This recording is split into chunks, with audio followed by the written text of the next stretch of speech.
evening and good afternoon, everybody. I'm afraid I have a problem with my video, so you can't see me. Anyway, my name is Paolo Barlera. I'm the interim director of the Italian Cultural Institute in New York. And I am very happy to welcome you to the third episode of Until Further Notice, a series of conversations on the state of the art, literally, meaning how is contemporary art doing in these extraordinary times. In the previous episodes, we had two gallerists, and today we have instead two artists, and as usual, we are going to have an artist from Italy and an artist from this side of the Atlantic Ocean. It is my pleasure to introduce tonight's speaker, Silvia Giambrone, who joins us from Rome, Italy, and Marina Sagona, who joins us from Brooklyn, originally from Rome too. And to moderate the conversation, we have with us Maurita Cardone, who is also the creator of the series, and we thank her for that. I also thank Silvia and Marina for being with us tonight, and I leave the screen and the microphone to you all. Thank you, Paolo, and thank you to the Italian Cultural Institute for hosting this third episode of Until Further Notice. And of course, thank you, Maria and Silvia, for being here, and to our audience today for joining us. I'm very excited about today's episode. I'm excited about having Marina and Silvia here because they are two great artists. I love their work, and they're also two amazing women. So I am going to briefly introduce them, and then we'll start with our conversation. While we chat, I'm going to show some of their works. We're not going to spend too much time on their works, but at the end of our conversation, there's going to be time for questions from the audience, so stick with us until the end so you can ask questions, lots of questions. You're gonna have to use the Q&A button in the toolbar, in the Zoom toolbar to ask questions. So here we are. Silvia Giambrone is originally from Sicily. She studied at the Academy of Fine Arts in Rome from 2002 to 2006.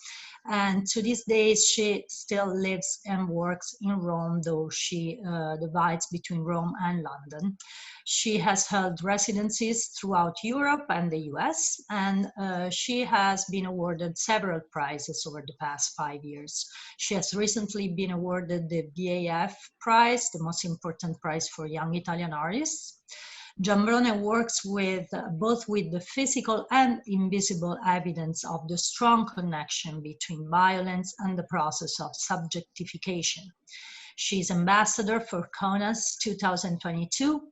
She works with Richard Solzin Gallery, Stefania Mischetti Studio, and Galleria Marcolini. Marina Sagona is an Italian and American artist living in New York City. She works in a variety of visual media, often around the concept of control and codependency, sometimes collaborating with other artists. Sagona was born in Rome and first started her artistic career as an illustrator, working in the publishing industry.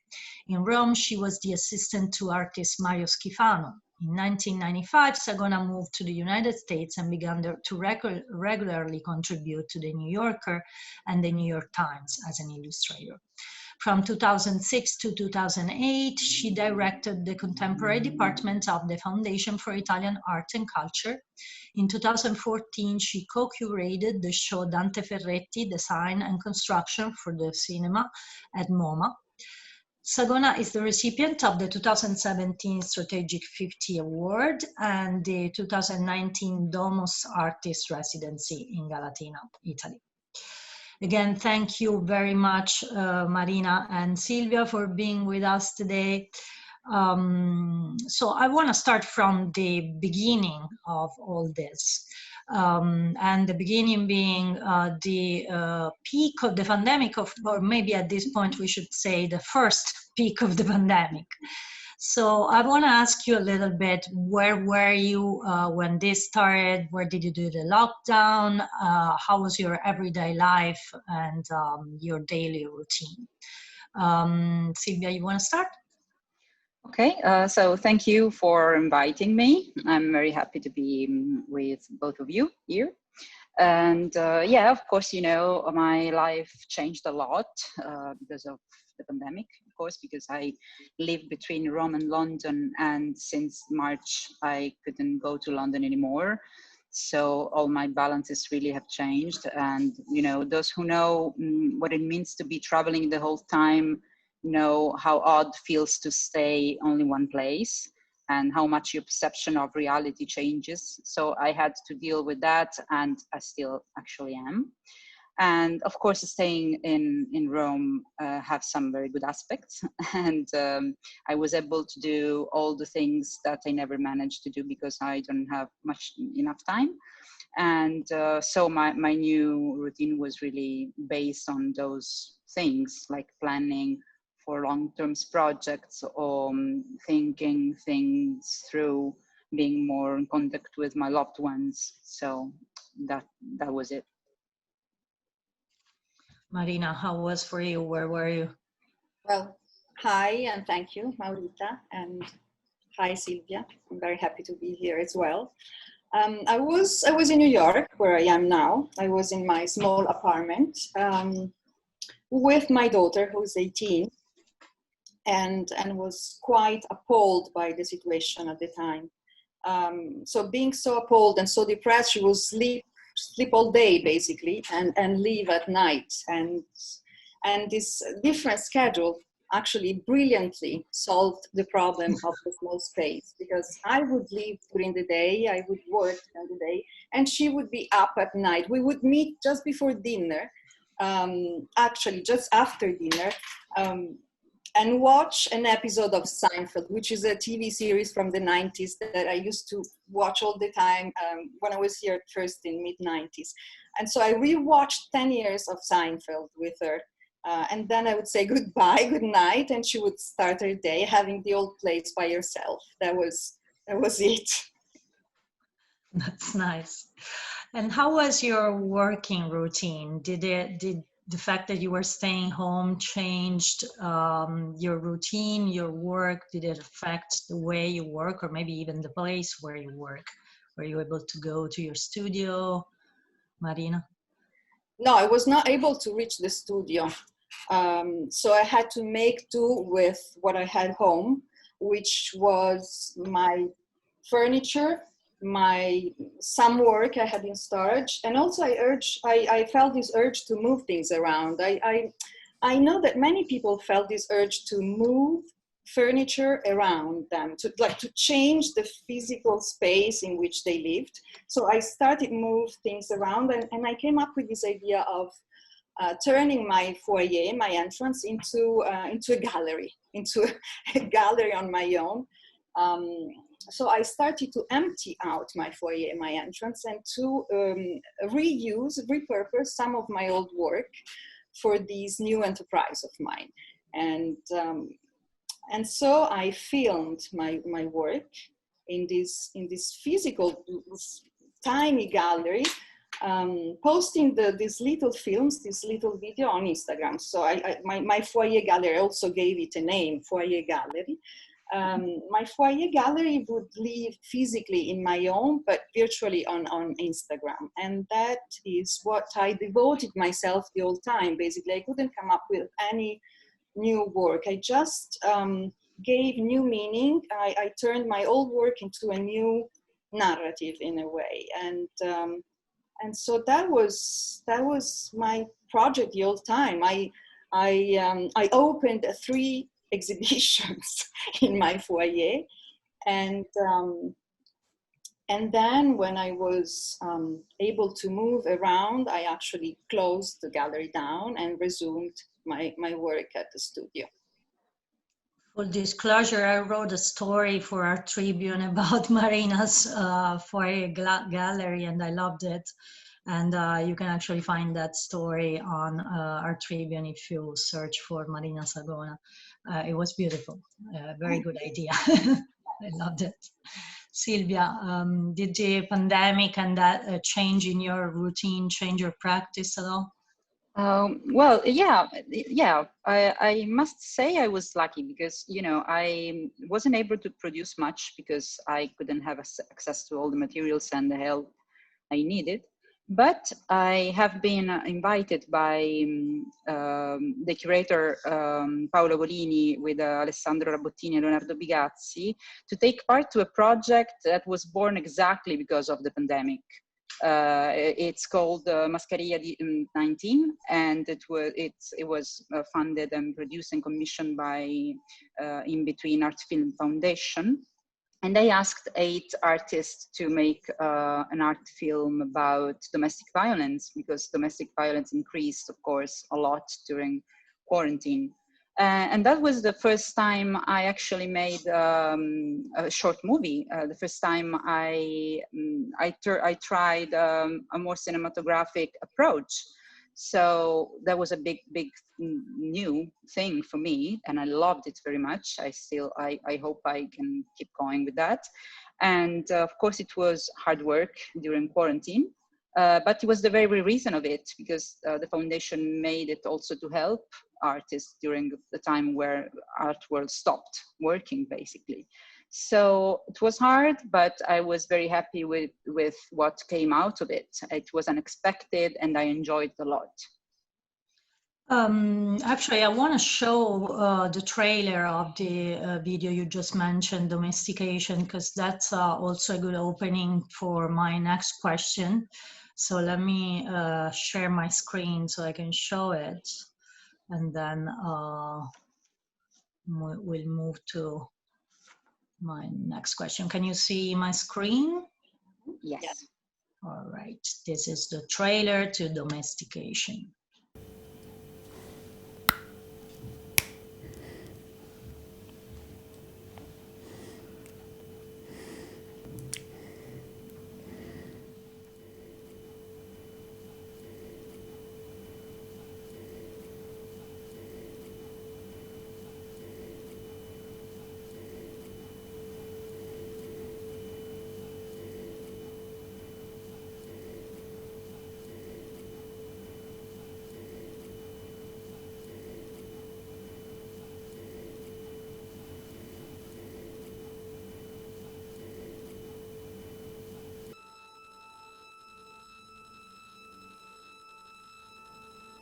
The idea, the reason I wanted to show you the video is that, again, it's an opening for my next question, because my next question is about how the pandemic forced us to redefine the idea of what is home to us. So this video again is about the domestic environment, and also your work, both your works, and then I'll show you something of a work by Marina also.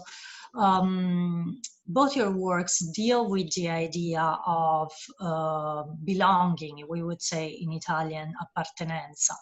So I want to understand if this crisis and the fact that we had to redefine the idea of home in this crisis because of this crisis brought us to rethink the way you deal with appartenenza and the idea of roots or home in your work.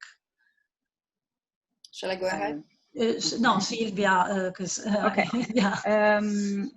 Well, I've been working about the domestics for several years, so I can't really say that quarantine changed much my perception of it.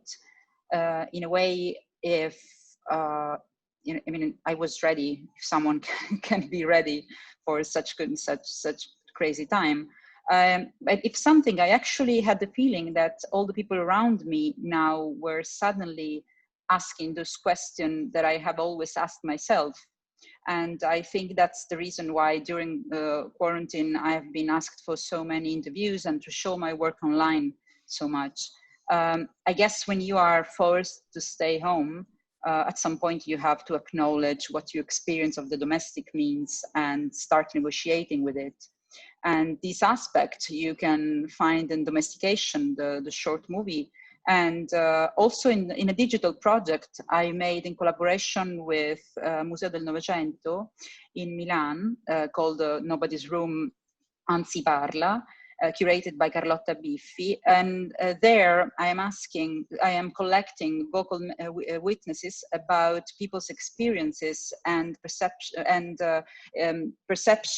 of the domestics. And what is coming out of it, it's really amazing.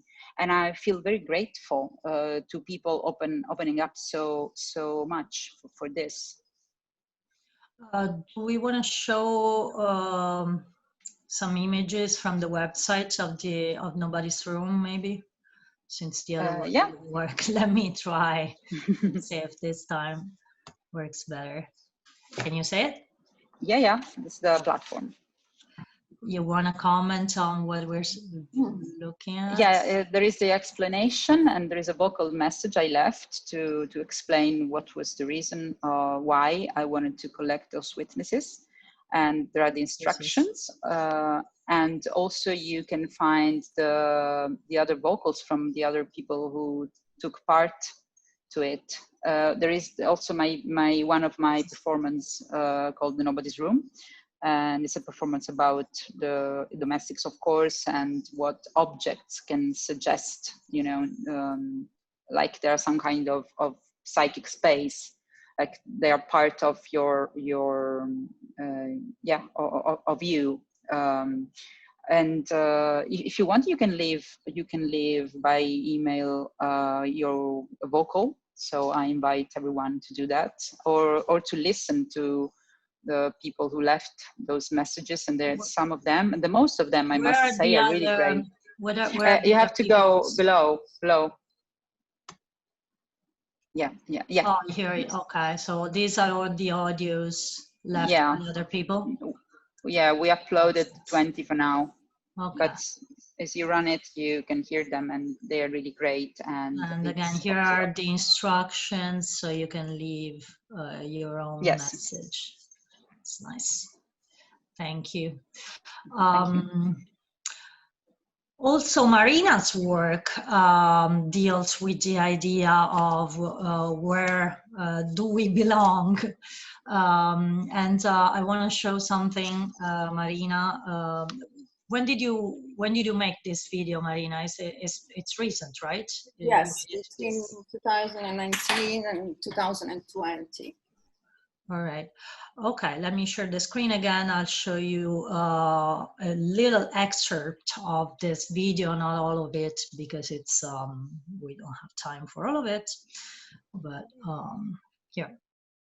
Incominciamo col couscous. Allora, 5 persone, 2 cipolle a persona più un ultimo 2 cipolle. Cipolle di una grandezza media. Si sbucciano, si puliscono, si tagliano a fettine non molto sottili, abbastanza grandi, si mettono in una padella e si fanno ammusciare piano piano. Ogni tanto si aggiunge un po' d'acqua per farle ammusciare e ci si mette un pochino di sale, non tanto sale, in modo che la cipolla diventi un po' saporita. Una volta ammosciata la cipolla, mentre si ammoscia la cipolla, nella pentola dove fare il couscous metti abbondante olio e ci metti la carne di agnello. I have to stop here. I know you all want to know the rest of the recipe, but we don't have time for all of it. Marina, you want to say a few words about this work? There is a sentence by the German philosopher Novalis that I used in this video as well that says, where are we always going? No, where are we all going? Always home. And that really stuck with me because I thought, what is home? What is home? Home for me is really, it's my mother tongue, is the language, it's the Italian language, it's the language that my father speaks here in this funny way, because he grew up speaking Arabic, and he also tried to teach me some of that. But for me, Arabic was always the sound of distance, of the impossibility, while Italian is for me the sound of closeness, of empathy. That's why I mixed his voice in Italian and the text in English, and I don't want either of them to be translated into I don't want either of them to be subtitled or translated. So yes, for me, home is really speaking my mother tongue, and finding in this language all the empathy, all the closeness that, as you can see if you watch the video, all the empathy I never found growing up, because it was difficult for my father to communicate. So really, home is communication in my mother tongue. And it comes to mind now a poem, if I may. It's a very brief poem by Emily Dickinson that goes, a word is dead when it is said, some say. I say it just begins to live that day. And I find it the core, the point of everything. Beautiful, thank you. So another topic that both of your works deal with is the body. Your work deals with issues of identity and the perception of the body. So I'm wondering, again, this pandemic forced us to rethink our relationship, not only with other people's bodies because of social distancing, but also with our body, our own body, because of the fear of, catching something, or, even because of the way we have to interact with others. So I'm wondering if any of that entered your work anyhow. Silvia, maybe you want to start this one? Yeah, I mean, in my life, of course, changed something. So, of course, I've started thinking about it in my work too. And that was an occasion for me, an opportunity to rethink about eroticism. Because I have worked a bit already about that, but the performance I've made about it focused on that as a space for negotiation of power.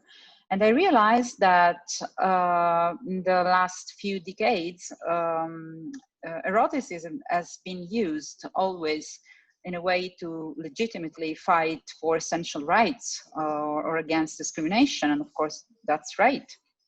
But I just started wondering if we can still think about eroticism free, as something free from any kind of claim, just about the mystery that nowadays, for several reasons, sounds even like a taboo. So I really am curious to know, how do we react when through art we are exposed to eroticism itself? And I think it's a very slippery field, really. But some months ago, I was reading an interview by Eva Cantarella, and who talked about emancipation and how amazing and necessary the battles that have been made were. But she also talked about what have been sacrificed for those battles, like courting rituals. And that now she said that maybe it's the right time to start think about it, because courting is an important ritual to discover the other and yourself in connection with the other. So I think it's something like that could be applied to eroticism too. Because I was still able to think about eroticism and something it's not subjected to power relationship. I think that eroticism has a lot to do with sacredness, and the sacred by definition doesn't want to be negotiated. And the body who wants to become image, representation, meets the mystery of what's authentically sacred. So I thought about that. I haven't worked about it yet, but I think I'm going to.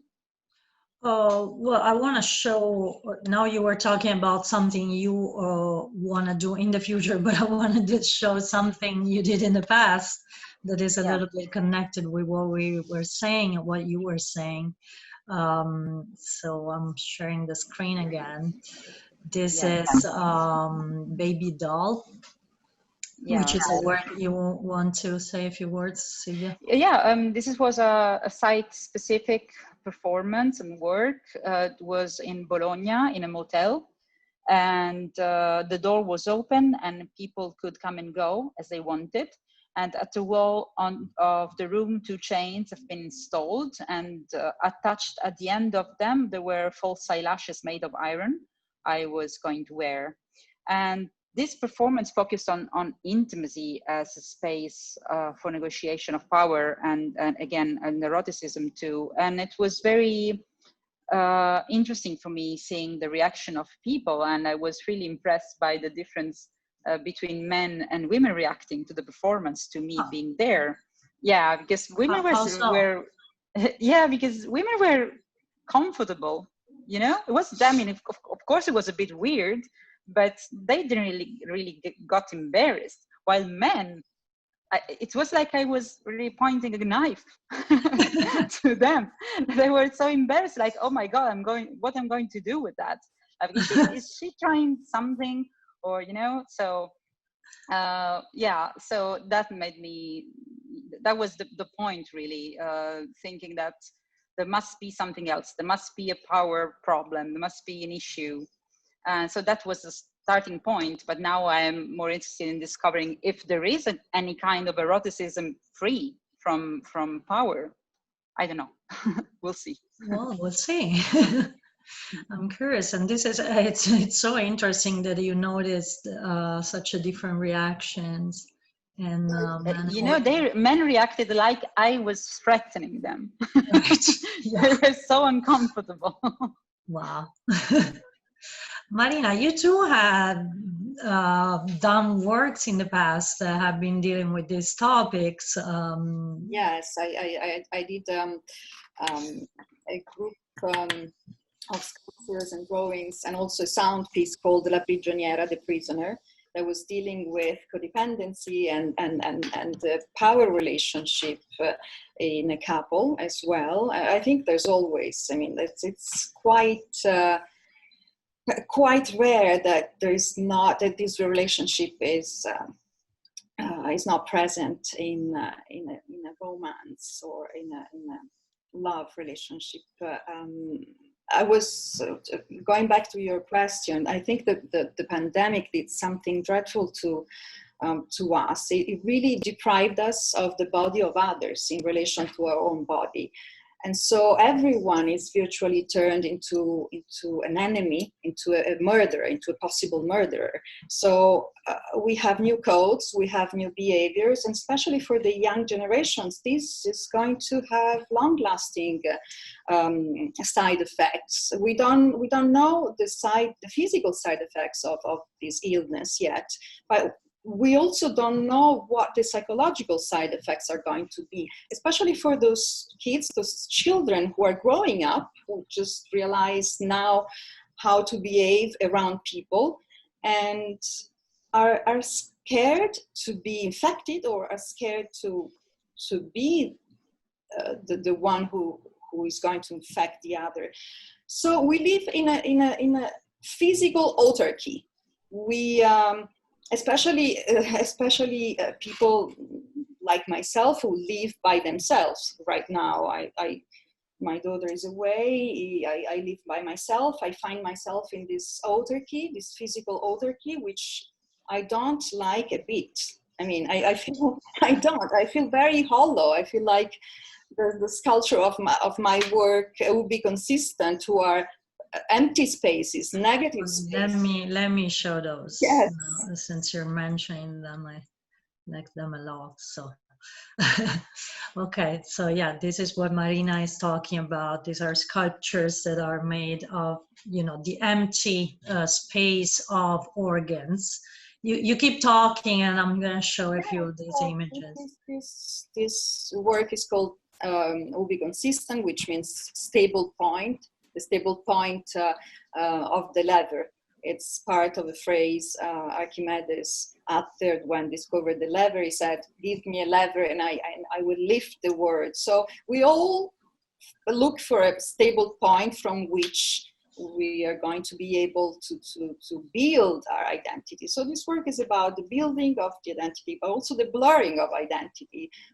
There's a video, part of the group of work as well, which is a shared, it's a video about a shared identity. I composed my own self-portrait through the words of other women. I interviewed these women about specific topics, and they all talked about their own lives. But in the end, through the editing, I recomposed my own self-portrait. I stole part of their identities in order to compose my own identity.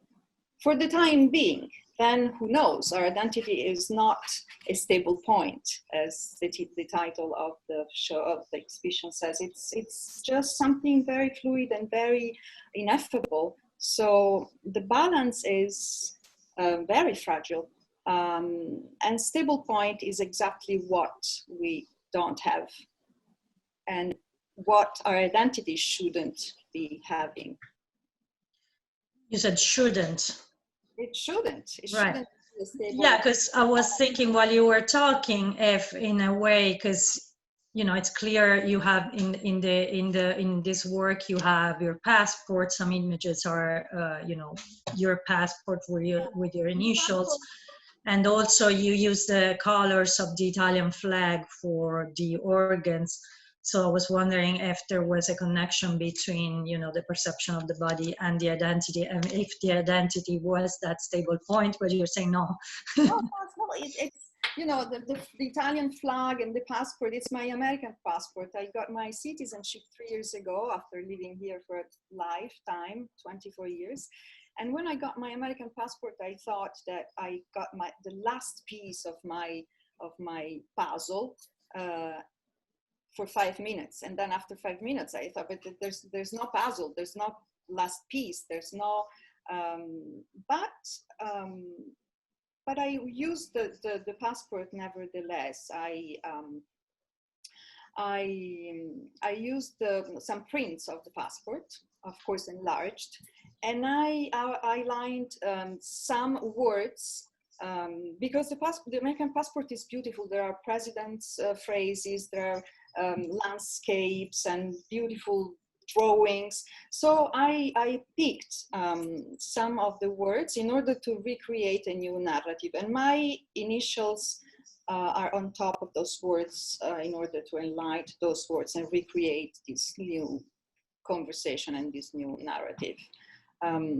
It's a playful work, but at the same time, it proves very relevant nowadays, because one of the enlargements says, is our word gone? Is a new word coming? These are the kind of phrases that I managed to compose using the words and the phrases that were already inscribed in the passport. Silvia, is there a connection between identity and the body in your work? Do you find that identity is something that should be grounding us, or you two feel that you know, we're more complete as an incomplete puzzle? I work a lot about trauma in a way, and that of course has a lot to do with identity, because when there's a trauma, identity shakes, and that can make you sick, you know, can make you a sick person, or can make you very unhappy, or so of course depends on how we manage to deal with that, with the identity. I don't know. I mean, I think it's necessary for identity to be stable in a way, because otherwise, again, you run the risk to be very unhappy and sick and everything else. But of course, you should be able to change yourself, and the world around you shouldn't really, stop you from changing. Of course, I think art is a great chance, but it gives great chance to people for that, for imagining new identities, because I think the possibility of changing starts with imagination. So art, it's really important for that. You said what's going on around you shouldn't stop you, but I'm wondering if it enters your work. I'm thinking about what's happening right now. We're going through so many transformations of our life, and also, all these protests going on around the world, especially in the States, but not only. The American elections don't only affect Americans, as we all know. I'm wondering if all this kind of changes that are happening, any of this is affecting your work, and if you feel that it should be reflected in your work. Do you feel that the work of an artist should reflect its times? You're talking to me, yeah, right? Yeah, I'm still talking to so sorry. I have the feeling that I'm actually watching you. That's why I don't feel like because I have you in two different spots of the screen. So when I'm talking to you, I'm looking at this. And when I'm talking to Marina, I'm looking the other way. So no. Well, I guess that there are some times in history when truth really pushes harder. And I guess this is one of them. And by truth, I mean authentic needs, those we tend not to listen in everyday life because they are hard to deal with, like needs that don't want to be codified anymore, needs for disruption, needs for finding meaning to one's own life at all cost. And that is something that could actually be very dangerous. Like volcanoes, the more they stay quiet, the more brutal the erupting will be. And I always deal with that in my work, with that lack of truth, with that impossibility to catch it, to deal with this kind of truth, and with reality failing your expectation and betraying you in a way. I do that a lot with domestic objects. I want the domestic objects to betray you, to make you question your reality. So I am always very attracted to this kind of truth, trying to drag you into its spiral. It's something that I've always felt. So again, I have now more the sense that what's happening outside is going where I usually go, spontaneously. The world is moving towards you. And that's not a good thing. No. I mean, I don't know, but according to what you're saying, it's probably not a good thing. Marina, we must be ready. What about you? Same question. So much going on here in the States. There's right. the Black Lives Matter, the movement, and all the attention and space and possibilities given to minorities, which is wonderful. But there's also something else. It's a social phenomenon that I've been thinking about, and we talked about too. It's the QAnon conspiracy theory cult. For those who are not familiar, they believe, these people actually believe that some celebrities and Democrats are Satanists and pedophiles who drink children's blood in order to stay young and beautiful and successful, and that Donald Trump came to Earth, is here for to rescue us all. And that's the dangerous part. It's very dangerous that these people are all in favor of Donald Trump, and that Donald Trump legitimates this crazy cult. The cult is crazy and preposterous and ridiculous, but we cannot just erase it like that. We have to deal with it. We have to understand why more and more people are attracted by the cult. And it also tells us a lot about the state in which these people live. I mean, the state of isolation, the state of frustration, the state of ignorance. And it's despairing on one hand. On the other hand, it's worth inquiring and it's worth thinking about this QAnon cult, which is apparently is gaining more and more following. There's also another aspect about QAnon. There's, for these people, I think, the excitement of being part of something bigger, of something better, of what they are, of their life. And here I draw a parallel with codependency, with the fact that these people find an identity through this community. I mean, they find an identity, they find a goal in life, they find something that their life cannot give them. So it's quite dangerous because it gives them something that is priceless. The identity, there shouldn't be a stable point, but I mean, it's a lot to say the identity shouldn't be a stable point. Everyone wants to have a stable point, and they probably find that in the cult. And I'm quite scared and quite fascinated by the phenomenon, and sure, why not? I'm sure it will find its way into my work, because it's such a crazy thing that I think it's worth dealing and exploring. Yeah, I totally agree. It's something we shouldn't be ignoring or just ridiculing, because it's big. It's really happening. So, Yes. Thank you for that insight. We're getting to the last part of our interview. I have a couple more questions, so I just want to encourage people who have questions from home to use the Q&A box in the toolbar to ask your questions while we continue chatting. I want to talk a little bit about the actual situation, the actual moment we're living and that the art world is living, and try to figure out how this is gonna affect the future of the art professions, which is, by the way, the topic of this series. We already talked a little bit about how what's happening is entering in some ways into your work, but I'm wondering if you feel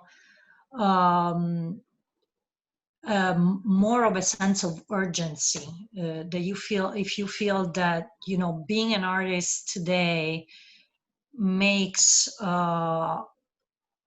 it gives you somehow a mission or something like that, that if you have an important mission or message to send out there in this moment, or maybe just, you know, because people need distractions these days more than usually, and then I don't know, do you feel that sense, in that sense your work has changed? Do you feel more urgency to do what you usually do, or no? Maybe Silvia, you want to start?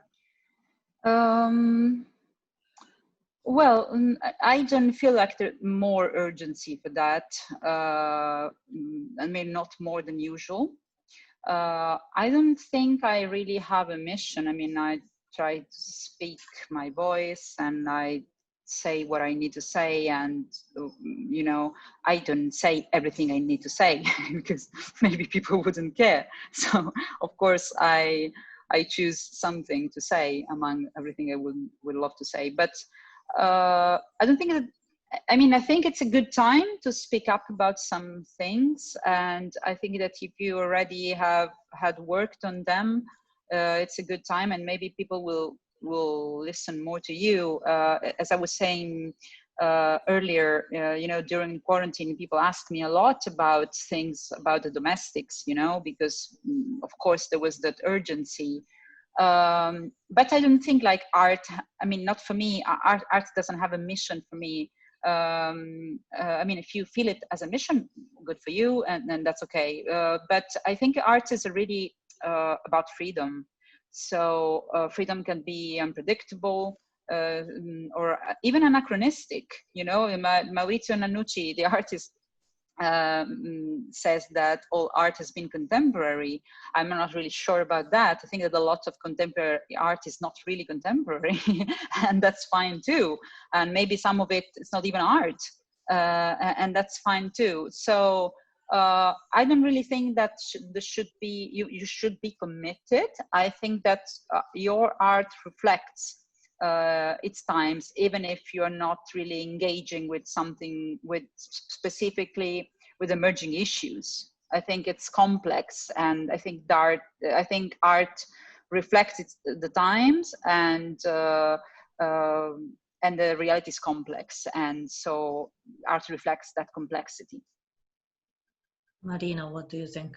Yes, well, I think that is in these times of closure and social distancing, we need art. We relied on the artistic experience more than ever, and we all need to turn our attention inward, because we often are by ourselves, because the outside is not available, and perhaps art and artists can definitely help in this process of turning our attention inward.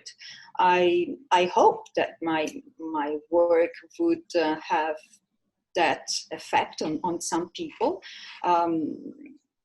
And in light of what I just said, it might help some people to acknowledge some mechanisms, some things that otherwise don't get acknowledged, like gaslighting, for instance. I don't know if you're familiar with that, but it's something very slight, very hidden, and it's not always easy to detect. So the detection of slight and hidden mechanism that art and artists can help to unmask. And yes, I think that this process of turning our attention inward is not such an easy thing. It doesn't come naturally to all of us. So the artist and art can definitely do that, can definitely help doing that. It's interesting that you're saying that it's a moment when we're turning our attention inward, because at the same time, there's so much going on outside around us. And I see also many artists wanting to address the social change and the social upheaval. And I have the feeling that some people might actually look for that kind of guidance from some kind of artist. But yet again, you know, as Silvia was saying, there are different types of artists and different ways of being an artist. But yeah, I guess in this moment there is also that tension towards trying to tell what's going on around us, and to give a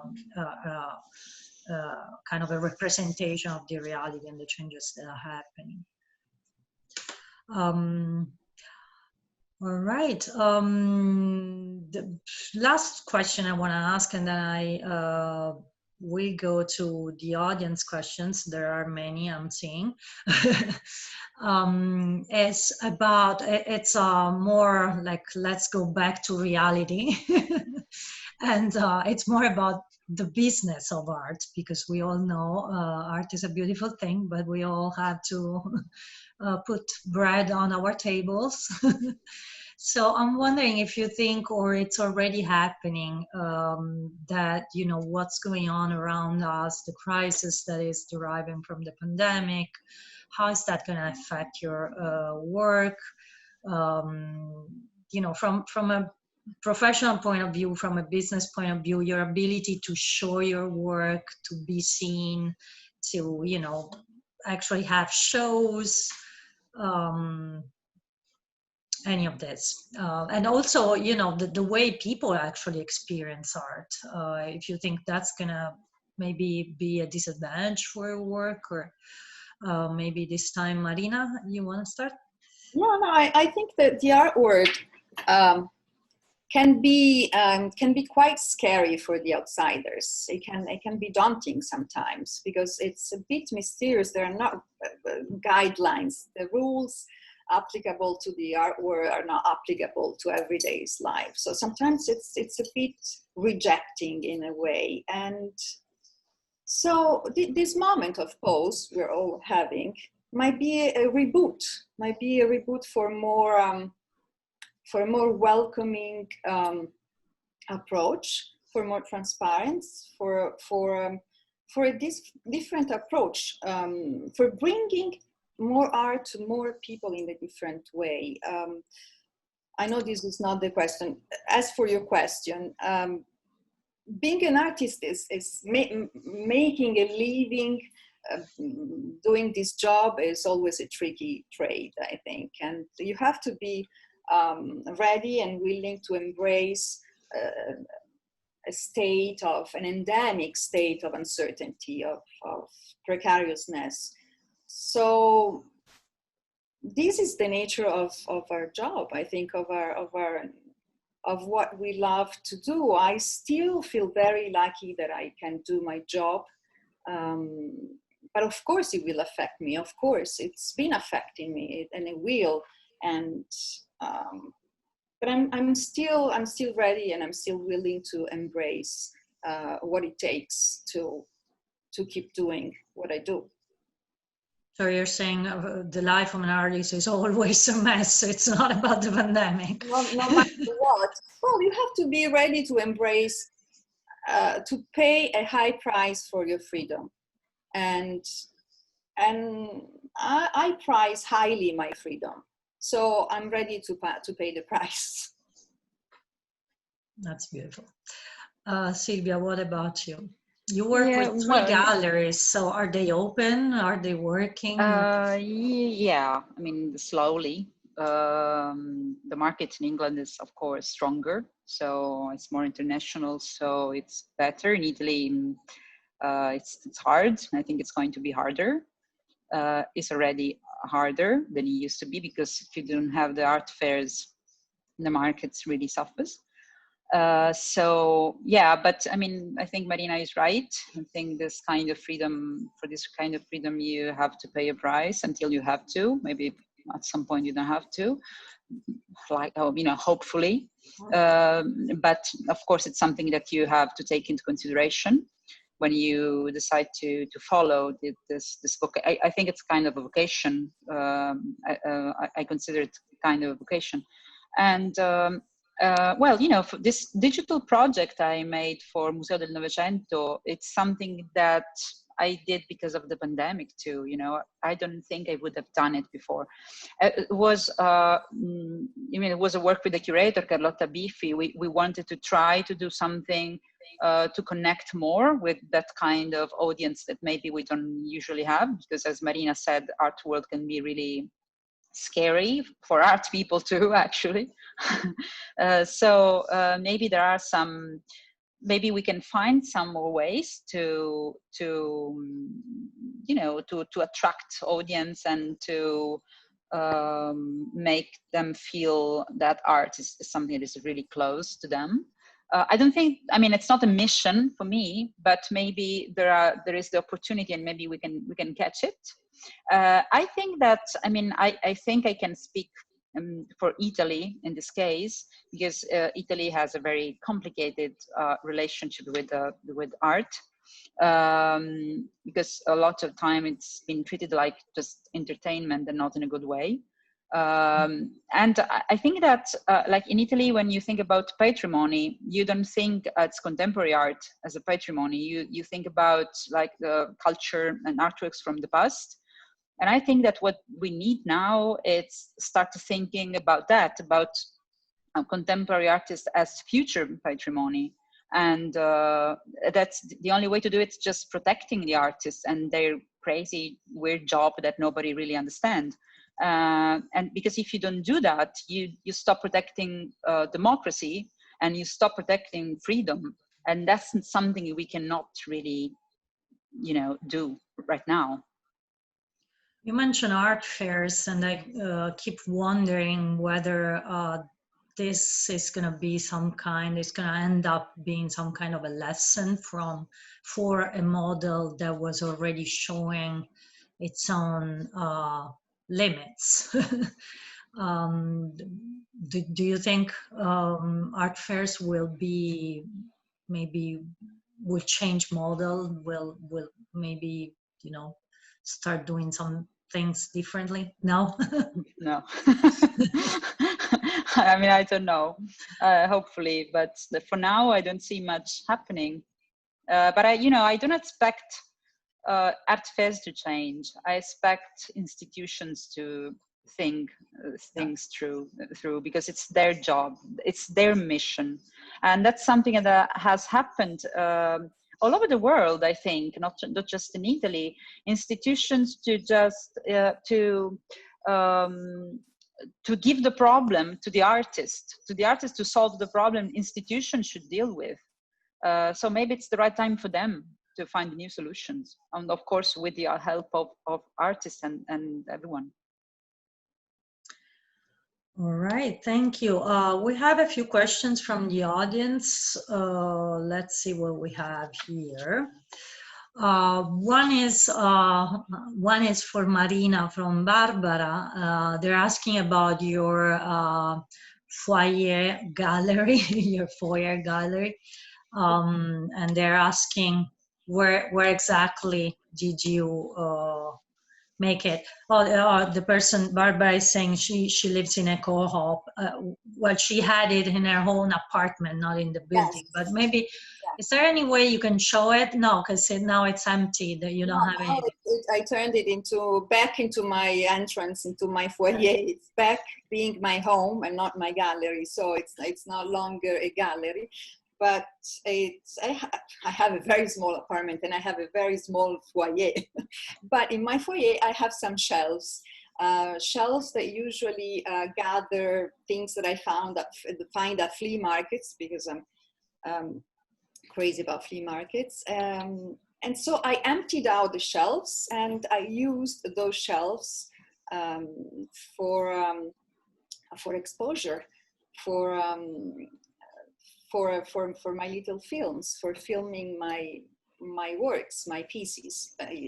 Of course, I used small pieces. I used the pieces that would fit into my shelves. Of course, I had to make do with what was there. And but you can find all the foyer galleries exhibitions on Instagram. It's still all there. And yes, I repurposed 3 different kind of works, and I posted all the little videos on Instagram. So you can go there and see how it was installed in my foyer. Yeah, go to her website and you'll see all. No, to the Instagram page. Yes. I'm trying to read the questions here, and that there's one that is super long, so I'm gonna skip part of it. But it's about it's connected to what we were saying about what's happening in the American society, and the question goes: I'm an American, and I'm appalled at how little Americans travel. Not even to New York City or San Francisco or Chicago. How are they able to judge anyone else if they haven't experienced other Americans? And these people end up not seeing or being able to understand art. So the question is, how do you confront that? Who is your audience, and how do you deal with the fact that maybe you might you know, encounter a type of audience. I'm trying to interpret what the reader, the writer was saying, but I guess she's trying to ask, how do you deal with the fact that some people might not have the tools, the right toolbox for to read what you do? Silvia? Well, that's a question that always you have to answer in a way. But to me, I mean, I have an idea about it, and I think my audience is people subconscious. So even if they don't really get it, even if they don't really have the tools to understand exactly, that's not really a problem for me, because I'm very interested in the resonance, this kind of psychological and the effects of what you see in you, inside you. So it happened to me a lot of times, you know, to go to a show and don't understanding exactly the artists or the artworks, and then after months, or after days, or after years, at some point understanding, feeling what that artworks was trying to say. So I rely on that. Even if you don't understand it, some part of you feel it, and I am interested in feeling it, in this feeling, more than in a conceptual acknowledgement. Marina, what do you think? Yes, I would say I agree with Silvia. My work might resonate with some people, with a person in a certain way, with another person in a completely different way, but the experience is very subconscious, and if it gives you something, I'm happy enough. It's a unique and personal experience each time. So I don't have in mind a specific audience.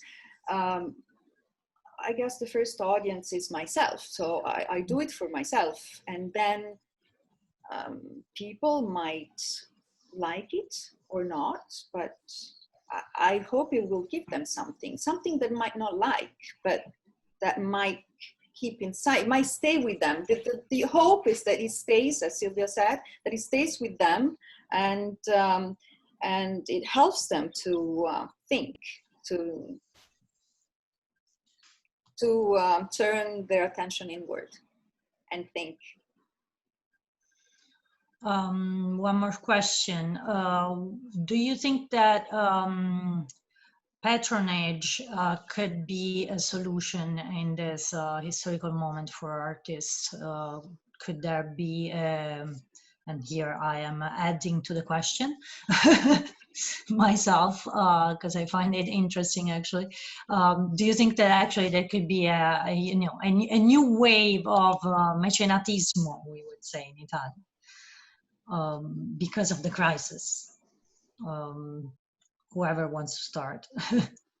Yeah, it could be, I mean, I don't know if it's the solution. I mean, the culture of patronage we lost. That's a shame, also because art is a great way to connect with people. You know, it's not just, I mean, if you have a patron, it's not just giving you money.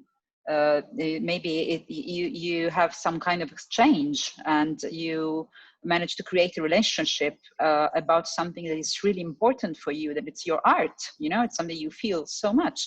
So I think we lost that, and that would be great to restore that. I don't know if it's a solution, but it would be a great thing. It would make our lives richer, not just in terms of money, but in terms of experiences. I think that, I don't know if Marina agrees with that, but we now are experiencing this kind of, that art losing magic in a way, just becoming only markets, but or just entertainment, or just or something that you could put into a category in a way. Restoring that kind of feeling, it's maybe even a bit erotic, and not in terms of sexually speaking. That would be great. I mean, I would love it. I don't know if it's a solution, but that would help. Me too. I completely agree. Again, what's important is the communication. It's not just the transaction of money. It's the communication that you build with the person who believes in you and in your work. It's the conversation that you build through that kind of relationship. And so, yeah, sure, of course, money is great. We need money in order to make things, but it's also the conversation, the relationship that you build with the person involved. It's all about money. I think we're out of time, so that was the last question. I just want to mention that Marina has a show that will open in Barcelona at the Chiquita Room Gallery on November 17th.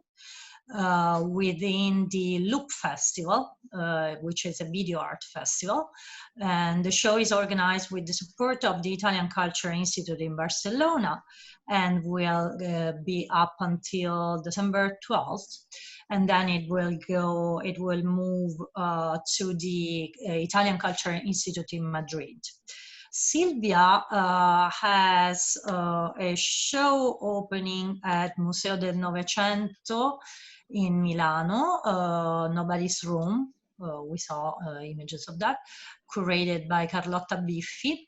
The show goes on until November 25th. And on November 25th, for the closing, there should be a performance, COVID permitting, we hope, right?